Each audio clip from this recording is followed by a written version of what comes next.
हजारों करोड़ का डोनेशन देने के बाद आखिर बिजनेसमैन अपना नाम क्यों छुपाते हैं? आखिर क्यों इलेक्टोरल बॉन्ड को लाया गया और सुप्रीम कोर्ट ने क्या देखा कि इसे हटाना पड़ गया?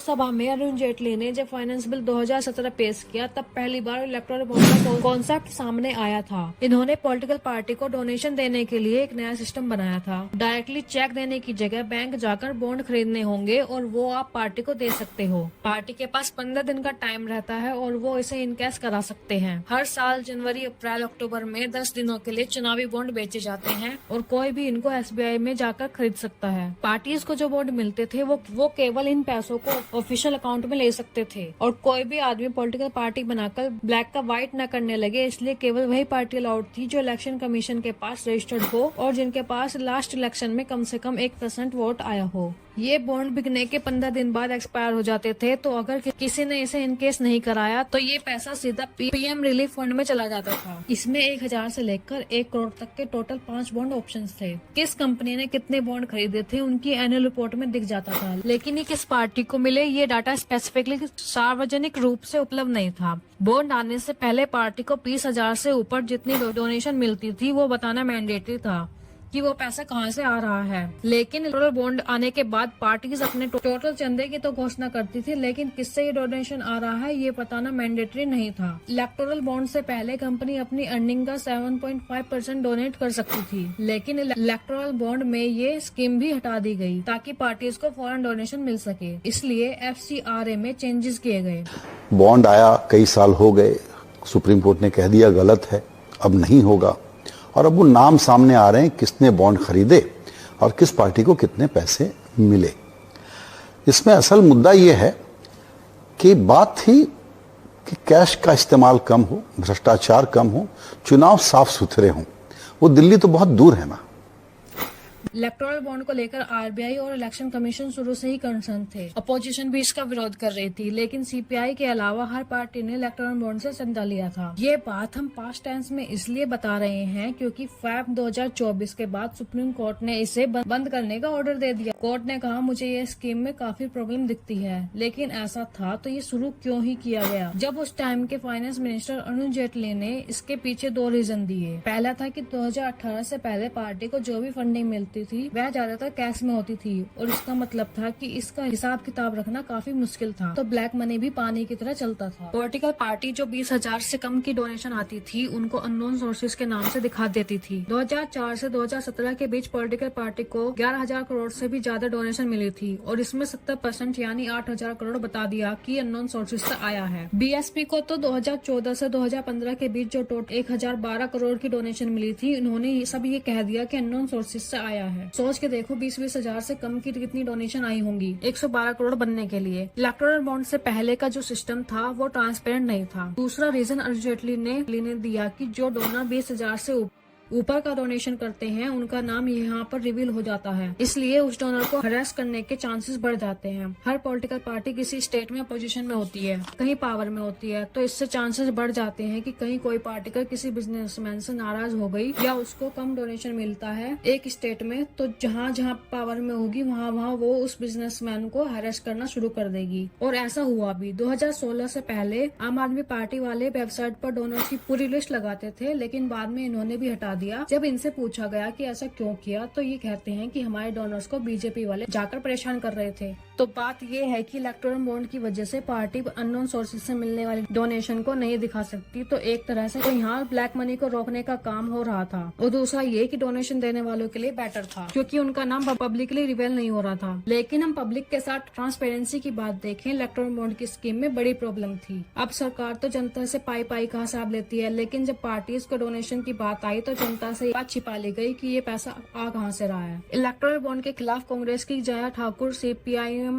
ADR ने 2017 के अंदर सुप्रीम कोर्ट में PIL फाइल की। ये केस 7 साल चला और 15 फरवरी को जो जजमेंट आया है वो इसी केस पर आया है। ये केस सुप्रीम कोर्ट के 5 जजेस की बेंच सुन रही थी और उन्होंने एकमत होकर ये कहा कि इलेक्टोरल बॉन्ड की जो स्कीम है वो अनकॉन्स्टिट्यूशनल है। कोर्ट ने SBI को ये कहा कि बॉन्ड को बेचना बंद कर दो और 12 अप्रैल 2019 से जनवरी 2024 तक के जितने भी बॉन्ड हैं उसका डाटा 6 मार्च 2024 तक इलेक्शन कमीशन को दो। सुप्रीम कोर्ट ने 2 लिस्ट मांगी, एक लिस्ट में बॉन्ड खरीदने वालों के डेट, नाम और जितने भी वैल्यू का बॉन्ड है। दूसरी लिस्ट में जब पॉलिटिकल पार्टी ने उन बॉन्ड को इन कैश कराया, उनकी डेट और वैल्यू। कोर्ट ने इलेक्शन कमीशन से कहा, जैसे ही आपको डाटा मिलता है वैसे ही उसे अपनी वेबसाइट पर अपलोड कर दो। कोर्ट ने पॉलिटिकल पार्टी से भी कहा, जिन बॉन्ड को 15 दिन नहीं हुए हैं उन्हें इन कैश मत कराओ, वो पैसा डोनर को वापस दे दिया जाए। सुप्रीम कोर्ट का लॉजिक ये था कि पॉलिटिकल पार्टी की फंडिंग की इन्फॉर्मेशन पब्लिक के पास होनी जरूरी है और ऐसा न करना राइट टू इन्फॉर्मेशन के अगेंस्ट जाता है। सुप्रीम कोर्ट ने ये भी कहा कि पॉलिटिकल पार्टी को डोनेशन देकर कारोबारी अपना काम निकलवाते हैं। अब ऑर्डर के हिसाब से तो 6 मार्च तक सारा डाटा इलेक्शन कमीशन को दे देना था, लेकिन 4 मार्च को SBI वालों ने कहा कि हमें 30 जून तक का टाइम चाहिए।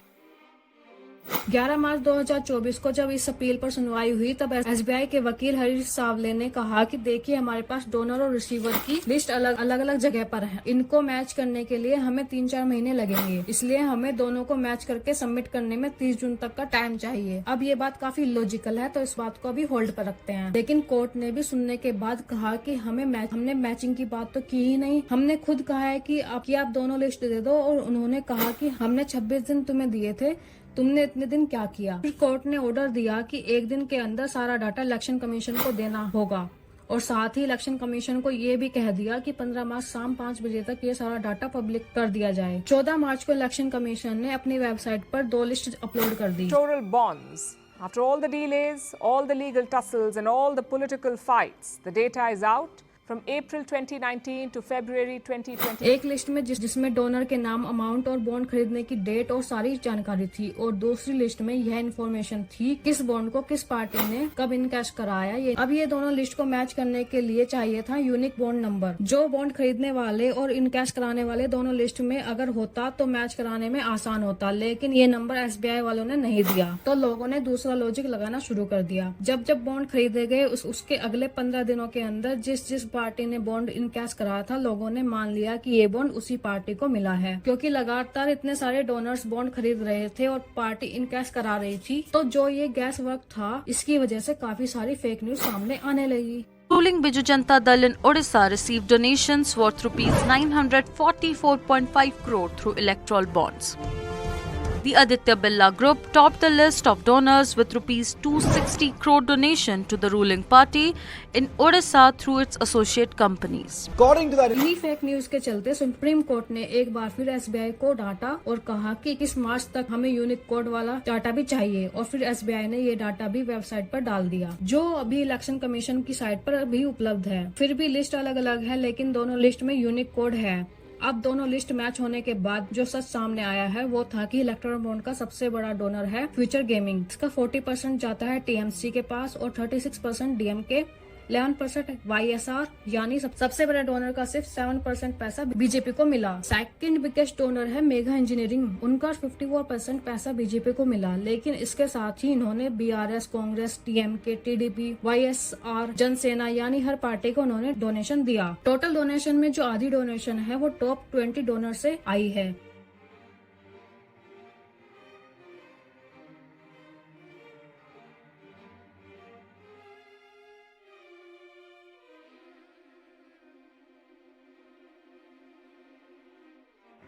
अगर हम पार्टी वाइज डोनेशन देखें तब भी बीजेपी नंबर 1 पर आती है, लेकिन ये तो ऑब्वियस है क्योंकि पार्टी 10 साल से सरकार में है, नेशनल पार्टी है, सेंट्रल के अलावा अलग अलग स्टेट में इसकी सरकार भी है। लेकिन अचंबा तो सेकंड नाम को देखकर होता है, जो कि TMC है, जिसकी बस एक स्टेट में सरकार है।